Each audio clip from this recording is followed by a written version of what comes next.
கிறிஸ்துவுக்குள் மிகவும் பிரியமான தேவனுடைய பிள்ளைகளே, இந்த காலை நேரத்திலே உங்களை சந்திப்பதிலே மிகுந்த மகிழ்ச்சி அடைகிறேன்.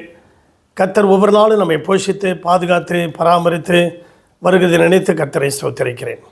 சென்னையில் வேளச்சேரியில் உள்ள ஏலிமேஜி சபை வழங்கும் அனுதினம் மன்னா. இன்றைக்கும் தியானத்துக்கு எடுத்துக்கொண்ட வேதவசனம் சங்கீதம் 40:2. பாவ குழியிலும் உளையான சேற்றிலும் இருந்து என்னை தூக்கி எடுத்து கண்மலையின் மேல் என் அடிகளை உறுதிப்படுத்தி அவரை துதிக்கக்கூடிய புதிய பாட்டை என் வாயிலே கொடுத்தார் என்று போட்டு. பாவக்குழி உளையான சேறு, இது ரெண்டுக்குமே உள்ளே விழுந்துட்டால் மனிதன் எழும்பி வர முடியாது. ஏன்னா ரெண்டுக்குமே படிக்கட்டு கிடையாது. அந்த மாதிரி சூழ்நிலையில் நீங்களும் நானும் ஒரு காலத்தில் கிடந்தோம். அப்படியாக அமெரிக்க ஜனாதிபதி ஆபிரகாம் லிங்கன் என்ன செய்தார், ஒரு நாள் அவர் மாளிகைக்கு போய் கொண்டு இருக்கிறார். ஒரு சின்ன வண்டி, சேரட் வண்டி கிடையாது, அவங்களுக்கு ஒரு அந்த நாட்களில் ஒரு சும்மா ஒரு போட்டி மாதிரி இருக்கும், அந்த வண்டியில் போயிட்டுருக்கிறார். போயிட்டுருக்கும்போது திடீரென்று பார்த்தா சைடில் ஒரு சேத்துல ஒரு பன்னிக்குட்டி அப்படியே உயிருக்கு போராடிக்கிட்டு இருக்கு. அது எழும்புது, வர முடியல, தவிக்குது.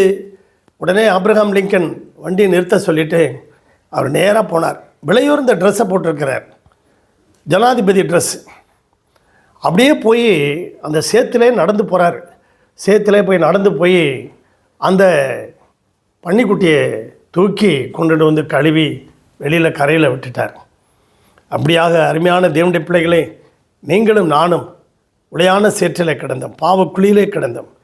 நம்மளை தூக்கி எடுக்க இயேசு பரலோகத்திலிருந்து பூமிக்கு இறங்கி வந்தார். அப்படியாக லூக்கா 10ஆம் அதிகாரத்தில்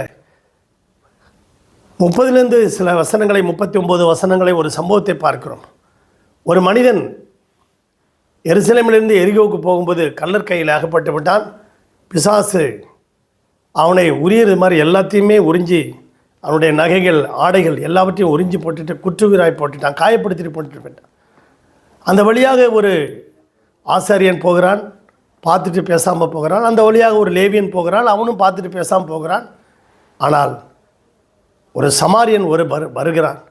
அவன் தன் கையில் இருந்த அந்த ரசத்தையும் கையில் இருந்த திராட்சை ரசத்தையும் எண்ணெயும் வாற்று அவன் மேலே ஒரு கட்டு போட்டு தோல் மேல் சுமந்துக்கிட்டு வந்து அந்த சத்திரை தான் கையில் கொண்டு வந்து 2 காசை கொடுத்துட்டு, இவனை பராமரித்துக்கொள், நான் திரும்ப வரும்போது இவனுக்கு செலவு செய்ததெல்லாம் உனக்கு திரும்ப தருகிறேன் என்று சொன்னார். ஆம் பிரியமான தேவனுடைய பிள்ளைகளே, அப்படிதான் இயேசு கிறிஸ்து உங்களையும் என்னையும் அந்த தோல் மேல் சுமந்து கொண்டு வந்து நம்மளை சத்திரமாகிய சபையில் சேர்த்து வச்சு மீண்டும் அவர் வரப்போகிறார். அவருடைய வருகைக்கு நம்ம ஆயத்தமாக இருப்போம். கர்த்தர் உங்களை ஆசீர்வதிப்பார். பரலோக பிதாவே, இந்த சத்தத்தை கேட்டுக்கொண்டிருக்க ஒவ்வொரு பிள்ளைகளையும் குடும்பத்தையும் ஆசீர்வதியும். அவர்கள் தேவைகளை சந்தியும், அவருடைய விருப்பத்தை நிறைவேற்றும். ஒவ்வொரு குடும்பத்தையும் வேலி எடுத்து பாதுகாத்துக்கொள்ளும். வியாதி கஷ்ட வேதனை எல்லாவற்றுக்கு விலக்கி பாதுகாத்துக்கொள்ளும். ஆசீர்வதி இயேசு நாமத்தில் பிதாவே, ஆமேன். God bless you everybody. ஆமேன். தேங்க்யூ.